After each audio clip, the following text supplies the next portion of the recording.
Hello friends, welcome to our channel that is You, Me and English English। दोस्तों, अगर आप मेरे channel पर नए हैं तो सबसे पहले इसे सब्सक्राइब करें और इसके पास लगे बेल आइकन को हिट करें ताकि आपको हर एक नोटिफिकेशन मिलती रहे। तो शुरू करते हैं हमारा आज का सेशन, जिसमें हम डिस्कस करेंगे root words related to the actions. तो सबसे पहला जो आज का वर्ड है वो इक्विटी है। इक्विटी मीन्स जस्टिस और फेयरनेस। इनमें जो रूट वर्ड यूज हुआ है वो प्रीवियस सेशन में जो हुआ था वही है इक्वल, जिसका मीनिंग था equal. Equity means equal treatment and equal treatment means justice और फेयरनेस, और हिंदी में हम कहेंगे न्याय या निष्पक्षता। सेकंड जो वर्ड जो इसका एंटोनिम है वो है इनइक्विटी। इनइक्विटी मीन्स इनजस्टिस और अनफेयरनेस, यानी अन्याय और पक्षपात। क्यों? क्योंकि इसमें जो प्रीफिक्स लगी है इन प्रीफिक्स एक नेगेटिव प्रीफिक्स है, इसलिए इसका मीनिंग इससे जस्ट अपोजिट होगा। नेक्स्ट जो वर्ड है वो है इक्विनॉक्स। इक्विनॉक्स में जो नॉक्स वर्ड है उसका मीनिंग होता है नाइट, और स्टार्टिंग में जो इक्वी है उसका मीनिंग है equal, means equal nights. Equal nights means रात और दिन बराबर होने का समय। ऐसा कब होता है? साल में 2 बार ऐसा होता है जब रात और दिन बिल्कुल एग्जैक्टली इक्वल होते हैं। वो है 21 मार्च और 21 सितंबर। उन 2 दिन क्या होता है? 12 घंटे का ही दिन होता है और 12 घंटे की रात, तो उनको हम बोलते हैं इक्विनॉक्स। नेक्स्ट जो वर्ड है वो है नॉकटर्नल, जो इसी वर्ड से नॉक्स रूट वर्ड से डिराइव हुआ है। नॉक्स का मीनिंग था नाइट, और नॉकटर्नल में हो गया people, animal, plants that are active at the nights, उनको हम कहेंगे नॉकटर्नल। इसको हिंदी में हम बोलते हैं निशाचर, यानी जो रात में ज्यादा एक्टिव होते हैं। For example cats and owls are nocturnal. Next जो वर्ड इसी से डिराइव हुआ है वो है nocturne. Nocturne means night music, उसके लिए हम वर्ड यूज करते हैं नॉकटर्न, और हिंदी में हम इसको कहते हैं निशा गीत। नेक्स्ट जो वर्ड है वो है इक्वेनिमिटी। इक्वेनिमिटी जो वर्ड है उसका मीनिंग है इक्वल माइंड्स और इवन टेम्पर, यानी जो इसमें रूट वर्ड है वो है एनिमस, जिसका मीनिंग होता है माइंड, और स्टार्टिंग में जो वर्ड है उसका मीनिंग है इक्वल, यानी जो अपने माइंड को इक्वली बैलेंस रखता है, यानी बहुत ही काम और टेम्पर्ड नेचर का जो होता है उसके लिए हम ये वर्ड यूज करते हैं इक्वेनिमिटी, यानी धैर्य और समबुद्धि। नेक्स्ट जो वर्ड है वो है इक्वलिबिलिटी, जो इसी का सिनोनिम है।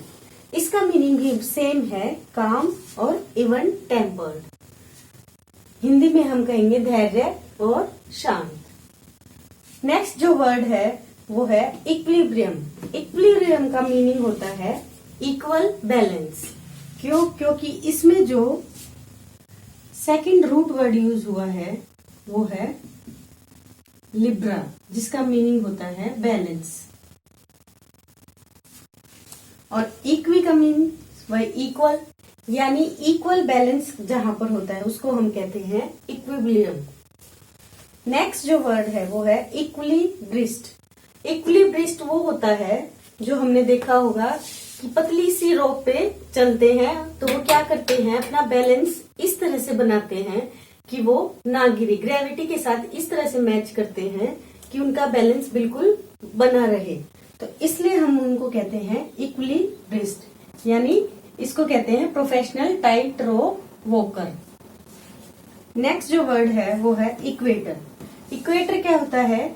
जो अर्थ को इक्वली 2 हाफ्स में डिवाइड करता है, उसको हम कहते हैं इक्वेटर।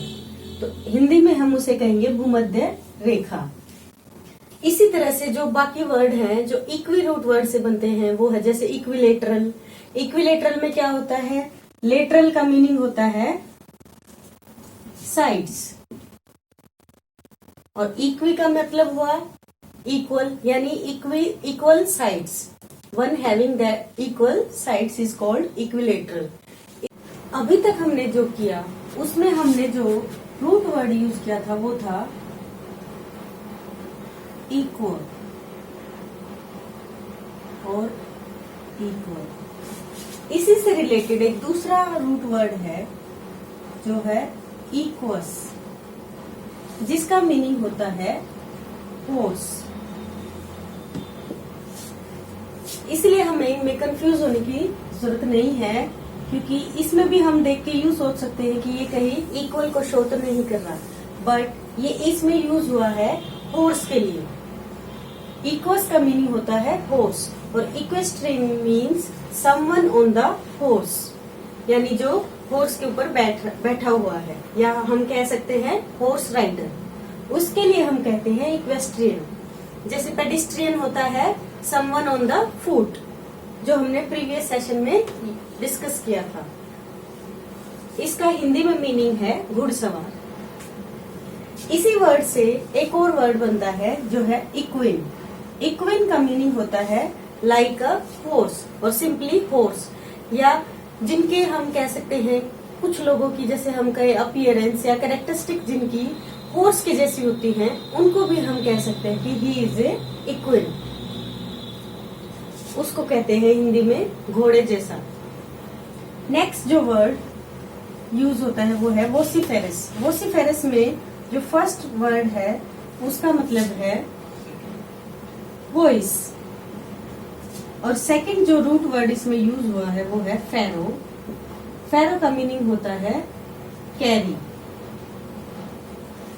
यानी कि वॉइस कैरिंग द नॉइस, उसको हम कहेंगे वोसिफेरस, यानी शोरगुल। उसके लिए हम कहते हैं वोसिफेरस, यानी जो बच्चे करते हैं बहुत ज्यादा वोसिफेरस साउंड, उसको बोलते हैं हम। नेक्स्ट जो वर्ड है वो है वोकल। वोकल का मीनिंग होता है रेफरिंग टू द वॉइस, यानी जो भी हम गाना गाते हैं या फिर जो हमारे स्वर यूज होते हैं उनके लिए हम कहते हैं कि इट्स वोकल। और जो हमारे गले में भी होती है वहां पे भी क्या होती है वोकल कॉर्ड्स, यानी जो साउंड को पैदा करते हैं उनको हम बोलते हैं वोकल। नेक्स्ट जो वर्ड है जो इसी वर्ड से बनता है वो है वोकलिस्ट।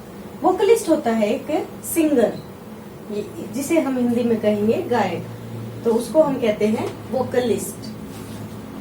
नेक्स्ट जो वर्ड है वो है वोकलाइज। वोकलाइज का मीनिंग होता है टू सिंग और गिव वॉइस टू, यानी कोई गाना गाना या अपनी एक्सप्रेशंस को अभिव्यक्त करना बोलकर, उसको हम कहते हैं vocalise. That's all for the day. Thank you friends. और आज के इस लेक्चर की पीडीएफ फाइल आप डिस्क्रिप्शन बॉक्स से डाउनलोड कर सकते हैं। Thank you.